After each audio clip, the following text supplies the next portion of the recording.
Ayan po, si Tatay Per. Oy, attractive ba para sa'yo?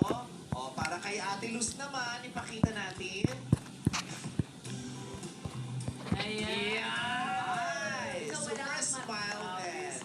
Para kay Tita Luz naman. Ito po yung nagsabi ng namimigay po ng panty yan. Ayan. Opo, Yes! iba rin yung ngiti. Pagkatapos mapakita naman natin ang picture ni Rolly. Wow!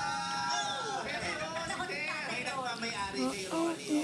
Okay. So, mga hakbangers, nakita nyo na po ang aura ni Sir Per. Nagustuhan nyo ba? Attracted pa kayo or ano?